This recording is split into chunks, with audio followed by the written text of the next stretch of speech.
Hi, my name is Jan Sky, day 4 of the 30-day challenge, and I'm just so excited to be back. I talked to you about my ESI mapping tool last time we were together, and today I want to just tell you a little bit more. In fact, I recall telling you about that the mapping tool mapped the ego states of one's personality, and I also recall saying that the ego states are embedded in the neural pathways of the brain. So to develop a map prior to working with anyone to bring about behavior change is essential before you even start them on the journey. I also think I mentioned about inhibitive and supportive parts. And if we call these states parts, sometimes it's a little bit easier to refer to. So parts, and did I say to you that sometimes I had a part that was called or is called not good enough? I wonder if you've got a part called not good enough. Now, when I first developed the ESI mapping tool, I trialed it with clients, and my first group of clients were actually prison inmates at Cessnock Correctional Centre. You see, I believed I had a captive audience.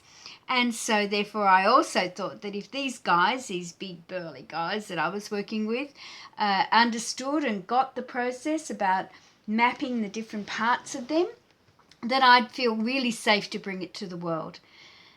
I did work with them and they did get it, and therefore their case studies plus the case studies I put together when I was coaching other people fit into the book that I wrote called The Many Parts of You. Now, I have to say, this is not an advertisement. This is just to tell you that I have written a book on this process. And if you're really interested, it is available on Amazon.com. So The Many Parts of You is a compilation of all of these different states and how I use them and how I then worked with them to help people understand their many parts.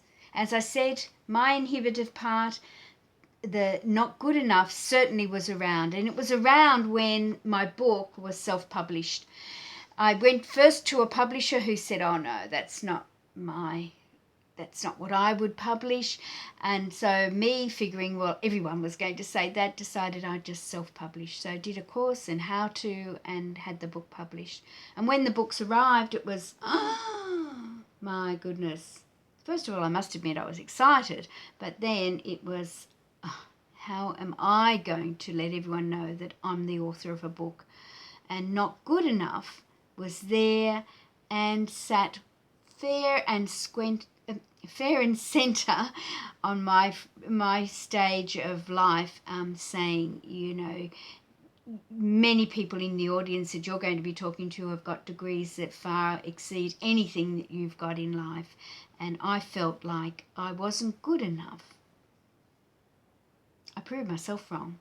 I let Not Good Enough play in the stage for a little while, but very quickly I found confidence, and I've gone on to not only have my book printed, produced and sold in English, but it's also in Finnish as well.